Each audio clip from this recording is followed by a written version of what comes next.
Greetings, and we are back for the next Q&A.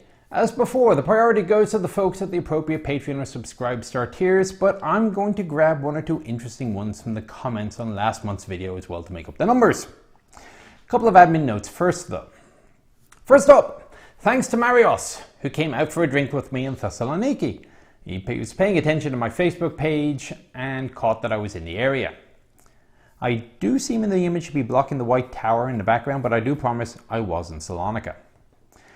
If you want to find out about any other meetups, there's a link to the Facebook page, and also if you want to donate some money at me, the Patreon and Subscribe Star pages are in the text below. Further apologies to whoever it was I ran into at Munich Airport. I needed to sort out the wife and baby before they got stuck in the middle seat for the flight back to the US.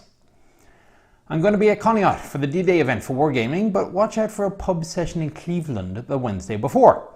I'll also be bringing along Bernard from Military History Visualized.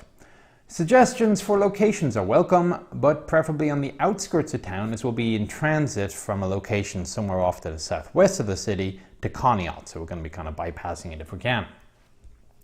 Finally, I do have to get going on that live stream chat thing that I promised the patrons, which of course Patreon itself doesn't host. So any recommendations as to how to best set about doing this will be welcome. Anyway, on with the questions. And we're going to kick off with Shrine Maiden. When would I estimate, if it has at all, that the trade armor for speed philosophy of the Leopard 1, AMX 30 and Type 61 amongst others began to fade away in deference to heavier frontal armor? An interesting question, and there are a couple of ways to look at it. It is interesting though to note that the nations which gained fame in World War II for having the big heavy monster tanks, like France and Germany, changed their tune and moved to lighter ones in the post-war period. And those on the receiving end of the monster tanks tended to move to heavier tanks than the Germans and the French started building. So basically the positions swapped entirely. Although in fairness, the strategic situation that the British and Americans faced in the Cold War was not quite that which they faced in the early 1940s. There are again the matters of operational and tactical mobility. The lighter weight can result in one of a couple of benefits. And note, I'm saying mobility and not speed, and I think the design philosophy is done a bit of a disservice by saying trade armor for speed instead of trade armor for mobility. Firstly, at the purely tactical level, for a certain engine size, the tank will give you a certain amount of get up and go. The tank will accelerate faster and may well meet a higher top speed. Now obviously you are not going to be able to outrun a missile or a gun. The idea of relying on speed instead of armor is a bit of a myth, but there are certainly some advantages in terms of being able to quickly reposition. There are also the two advantages at the operational level. First, the powertrain simply isn't being stressed as much. And note how the biggest, heaviest tank in NATO in the 1970s, Chieftain, was also the one with the worst reliability reputation. So a bit like King Tiger, fantastic tank if it ever got to where it needed to be. The second advantage, and I think the one which really ruled the design requirement for the sub 50-ton tanks of the Cold War period, is operational mobility though, i.e. crossing bridges, either pre-existing or combat engineer built, being able to be landed by landing craft of different sizes, fuel consumption, and so on. And these last two might be a particular note in Japan, with its many islands and perhaps more limited fuel resources. It is worth noting that it does not actually require sacrificing frontal armor in order to achieve the light weight. The Soviets demonstrated this quite well with the T-64 and T-72 series tanks, which are right at the top of the list of most heavily armored tanks in the world for their time, without sacrificing a large gun and while still remaining at a reasonable weight. They did have to make sacrifices in other areas, of course, but it's a good demonstration that even in the Cold War period, it wasn't absolutely necessary to sacrifice the one over the other.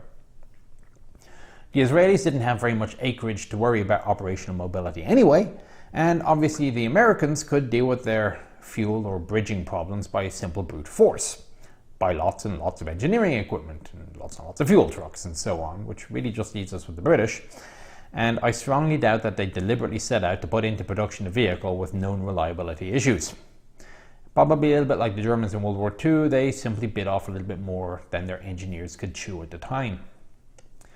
So, to finally get around to answering the question, I would say that the late 1970s is when the trade armour for mobility concept was primarily put to rest, even though even today France and Japan are still making lighter tanks than the other Western powers. It's not as if Mitsubishi lacks the technology to make a working 70-ton monster tank. With the Type 10 they evidently simply didn't want to make one which broke 50 tons.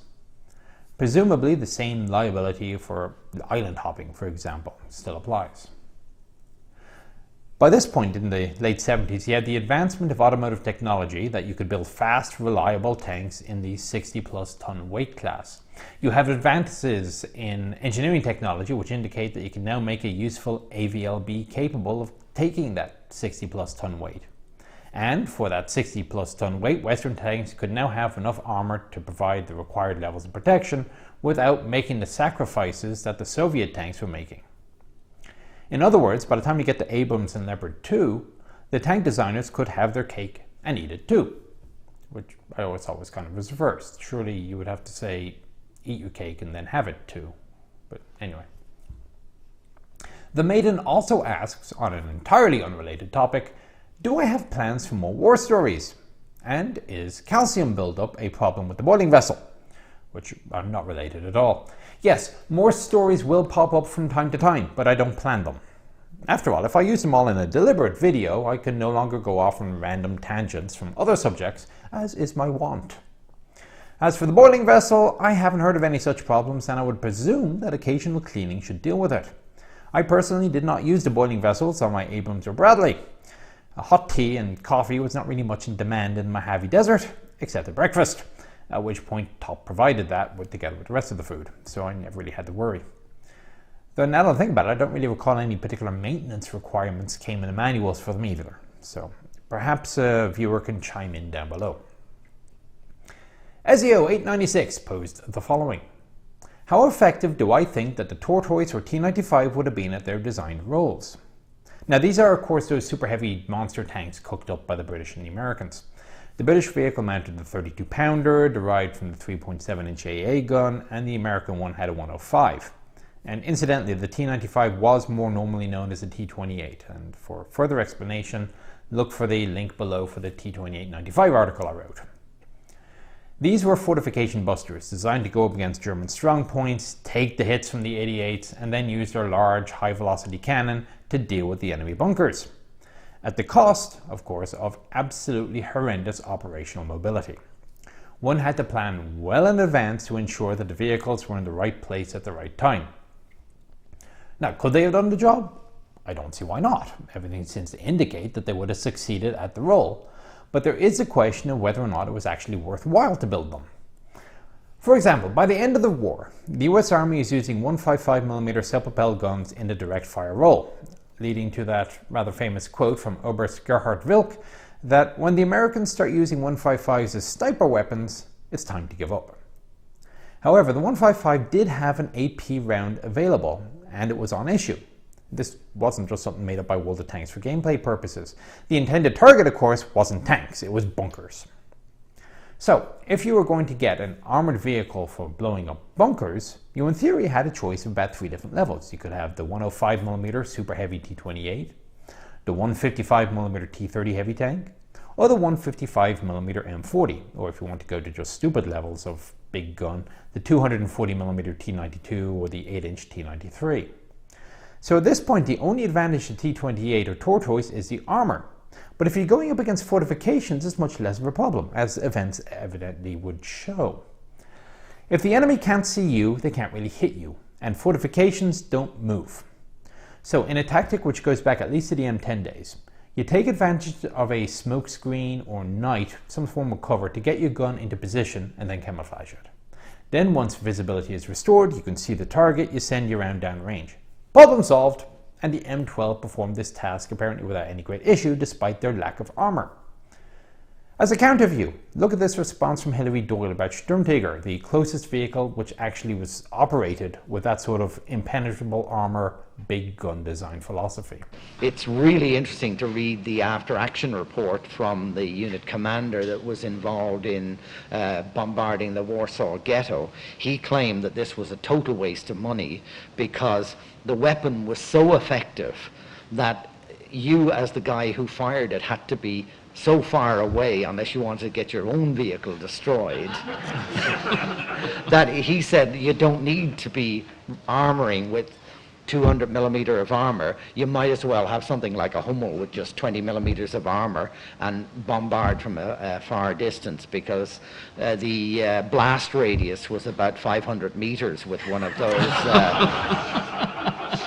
rounds when it went off. That seems to corroborate rather my line of thinking.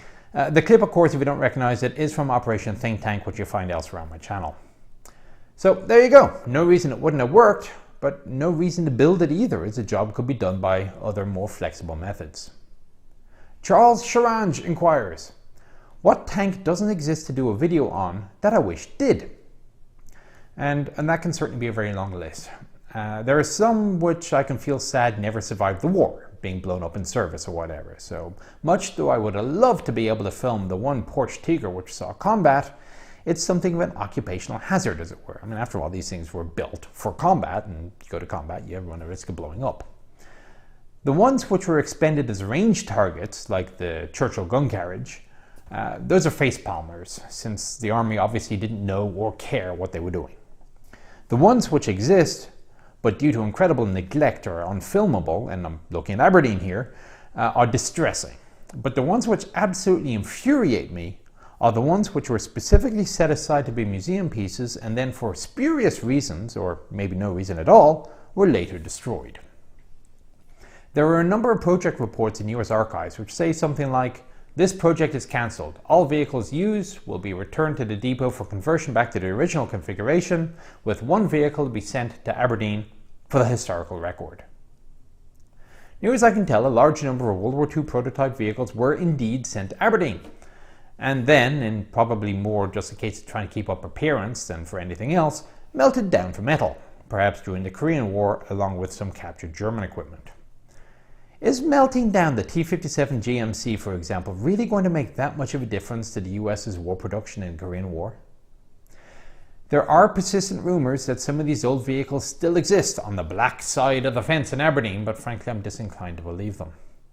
And this doesn't have to be just World War II vehicles either. There are plenty of Cold War prototypes that I would love to ramble over, which now seem to exist only in Honeycutt books.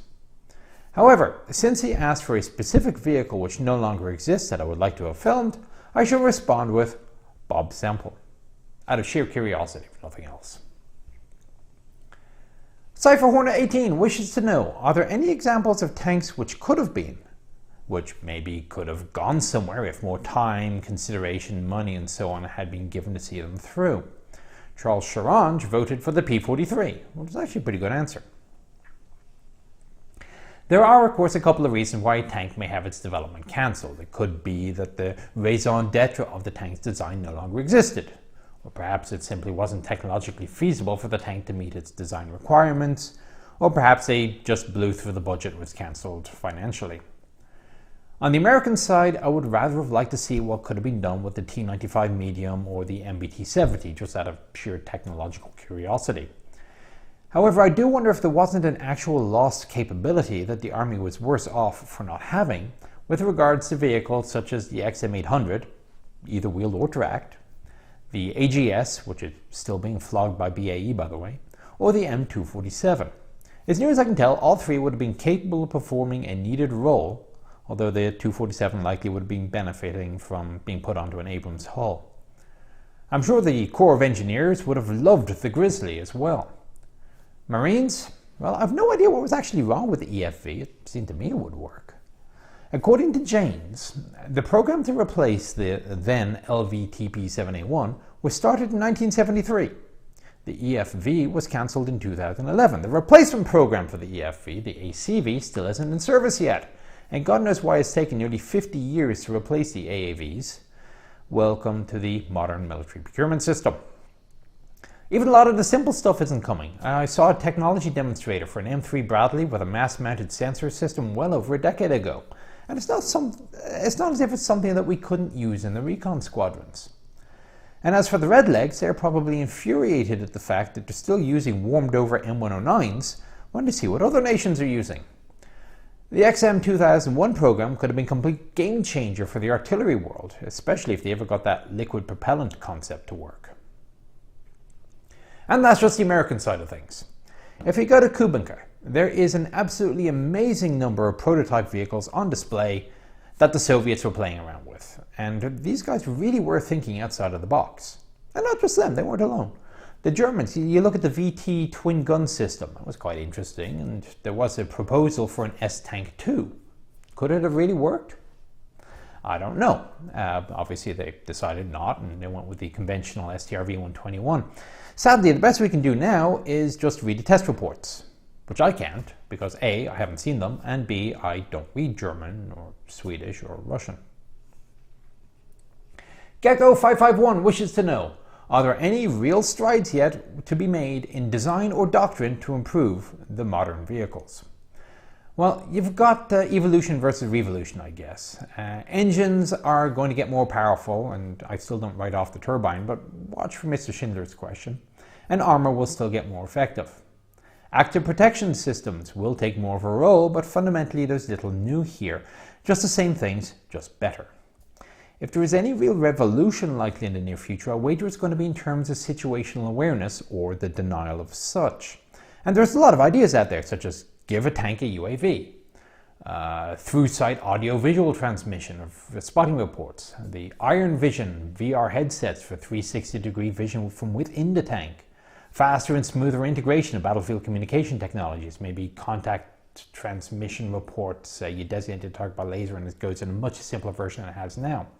And on the other hand, you're looking at stealth technologies against radar, thermals, and even visual signature. Laser detectors are becoming commonplace, and of course there's the probability of electronic warfare to degrade the enemy's communications.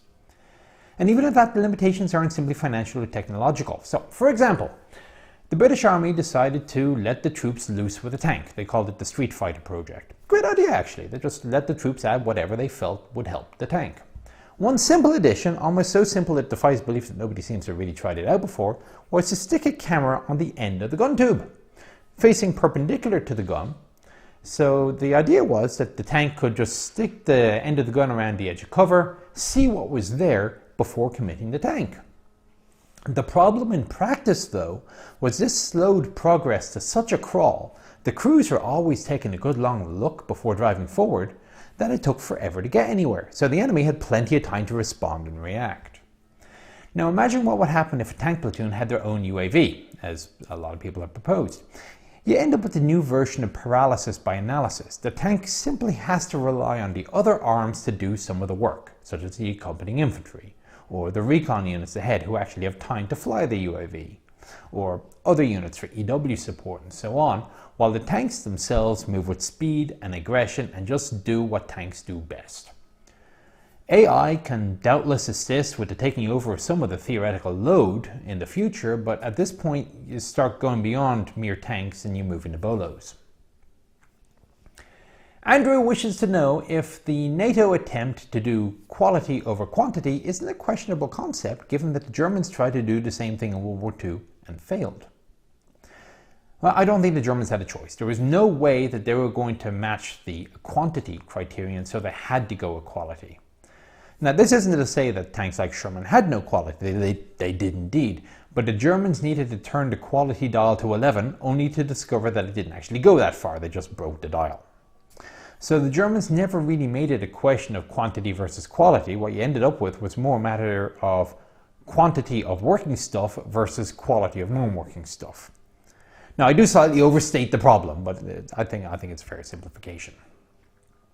If you move to the Cold War period, though, NATO kind of had an interesting blend on the quantity-quality scale. So I'm sure a large number of my older European viewers will be familiar with the conscription that was common in most of Europe and still exists in some countries today. So Marius, you remember back a little earlier in front of the White Tower, he's going to have to get his hair cut soon when he joins up. And my currently 12-year-old cousin has the military in his future as well, whether he likes it or not. The British were more of a minority when in 1960 they ended conscription.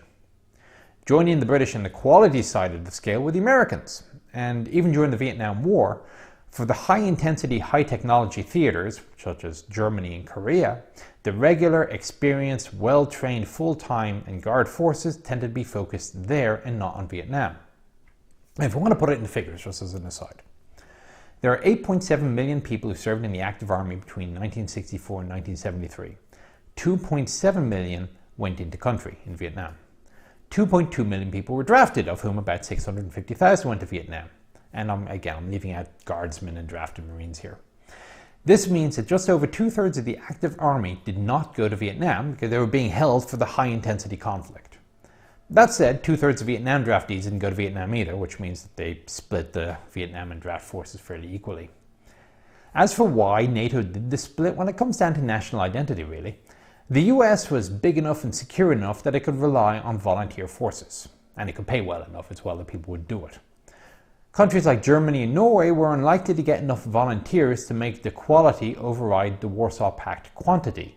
There does come a point for which there is simply no substitute for numbers. Andrew also asks, are there any post-war conflicts which support the NATO philosophy? Well, yes and no. Even in World War II, the German conquest of France was a case of quality beating quantity. After the war, the Western experience of quality beating, or at least taunting, quantity is long enough. You look at Korea, you look at the Falklands, you look at the Israeli wars, the Iraq wars, and these are obvious cases in point.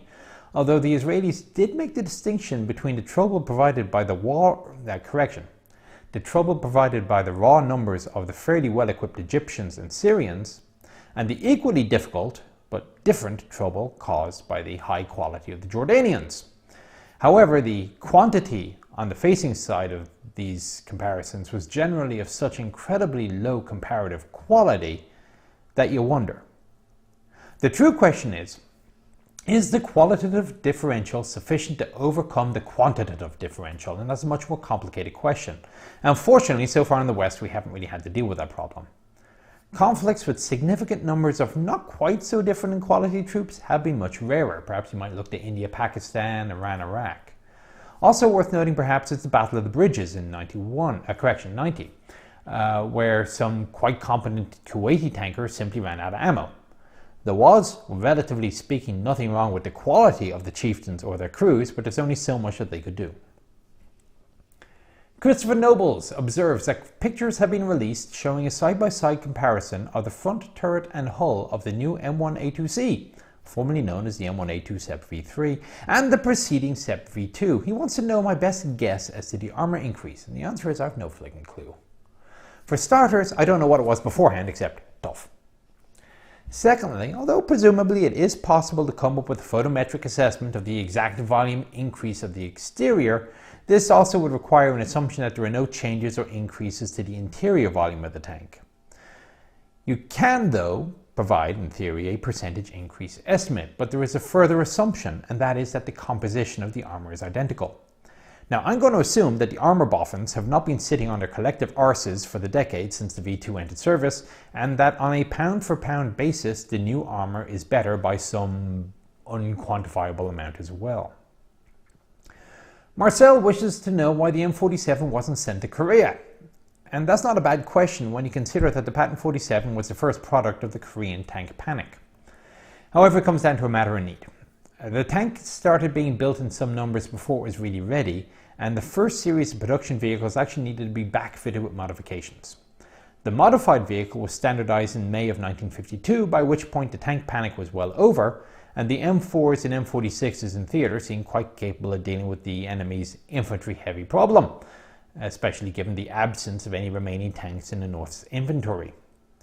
In the meantime, the evil Red Commie horde is staring down over the German border with some pretty hefty armor numbers, and it simply made more sense to send the new tanks to Germany instead. According to Honeycutt, a small number were shipped to Korea for battle testing. KT wishes to know how much wood could a woodchuck chuck? Now, although I'm not entirely sure this is the correct channel for obtaining information on Sciuridae, I shall attempt to answer anyway. And apparently you are not the first person to ask this question, because there is actually an estimated answer from wildlife experts.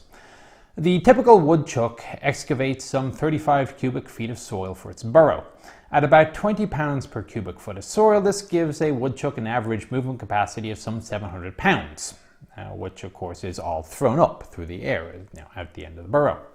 The implication thus being that if, for some reason, a woodchuck had any desire to do so, it ought to be able to chuck at least somewhere over a third of a ton of wood.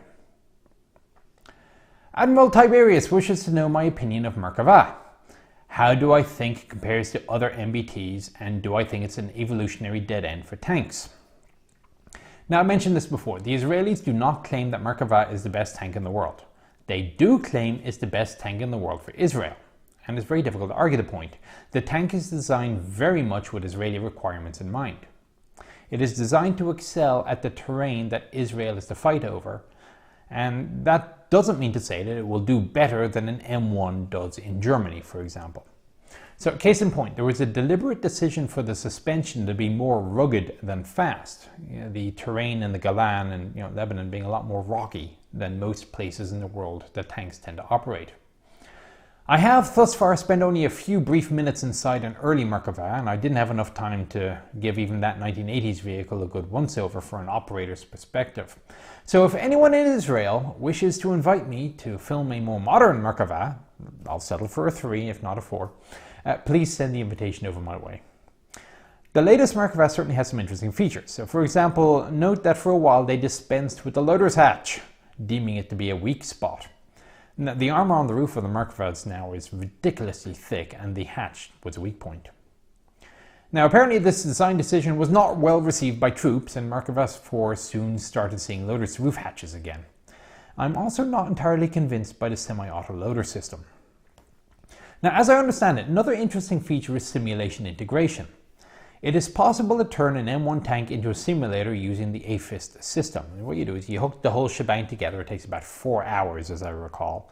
And the idea is that if you don't have access where you are to a CCTT, a COFT, or other such simulator, for example, let's say your M1 is a Marine M1 and you're on an amphibious ship, you hook up a computer to the tank's controls and you put monitors on the outside of all the periscopes and so on. And that way you can do your simulation. The Merkava 4's architecture bus is designed to take the simulators from the start, and so the thing can be put into simulator mode and be used for network sim training in about 15 minutes with the crew training in their actual tank. Then, in event of sudden war, or if you just want to do it quickly, the tank can be returned to fully combat capable configuration by the time, in between the warning order is issued and the time somebody's actually written the op order. Now, how many internet arguments over best tank have you seen that even consider such a thing? And tell me that there isn't a significant benefit that you gain from the money and effort used to grant that capability to the tank. Do I think Merkava is an evolutionary dead end? And I don't see why. Unless other countries decide that they need to design a tank to excel in northern Israel against the likely enemies there, I can't see a lot of Merkava features being integrated into anybody else's tank. But on the other hand, I don't see why Merkava's replacement won't use a number of its features. Mr. Schindler, remember I mentioned him, he's wondering what's wrong with the hybrid electric drive systems and observes, for example, that heavy rail locomotives have been using these systems to haul ridiculous tonnages for decades, and it's not exactly unproven technology. And there are certainly some significant advantages to the concept. For example, nearly 2 decades ago, BAE came up with the Transformation Technology Demonstrator, which is basically like a stretched M113. The vehicle's motors put out about 500 horsepower to the sprocket, which is definitely more than 275 or so of the standard M113, and the motor torque advantages give it a 0 to 30 times about 5 times that of a standard vehicle. 5 times faster. Further, it came with rubber band tracks, which were quiet, and the electric motors alone, with the 40 batteries, would get the vehicle to move silently some 10 miles. So you can imagine the advantages that this poses for reconnaissance vehicles, for example. Also, about 10 years ago, the Swedes were playing with both wheeled and track designs of their own, known as SEP. So, what's the problem? And it's likely the same problem which has afflicted petrol or diesel electric tanks since the 1940s, cooling. The requirements of armoured vehicles and the requirements of electric motors are somewhat contradictory. Now, if you look at the traction motors of a locomotive, and since I'm a bit of a ferroeconologist, I happen to have one, and since you bring them up, you'll see that they are within the bogie frame down here, and there is something of a cooling effect from the air passing over it. Further, there is usually a traction motor cooling blower located up here under the hood somewhere, which forces additional air over the motors. The additional weight of the electric motor and the weight and space of a blower motor is of relatively little importance when discussing a railway locomotive. The tank, however, needs to have its systems generally protected by armour, which means no easy cooling airflow. And do you really want to save room in the tank for a cooling blower? Development work does continue, as there are obviously benefits to the system, but at this point it simply just doesn't meet requirements. Caldwell Transport wishes to know if Leopard 1 was ever used in combat, and I can think of twice off the top of my head. The Canadians used them for a while in Afghanistan before deciding to upgrade to Leopard 2s. Some shooting was involved, but as far as I know, nothing too dramatic. The Danes certainly used their Leopard 1s, expressing some 72 rounds of 105mm displeasure at Bosnian Serbs for their ambushing their 7-tank column with anti-tank missiles in April '94. About a year and a half later, a T-55 ambushed an understrength Danish Leopard 1 platoon of 3 tanks. A Leopard 1 was damaged and the T-55 was knocked out. Outside of that, I can't really think of anything. So anyway, that's pretty much that. I had to put this out now in order to make the monthly deadline. So now back to the Tankfest videos. Take care.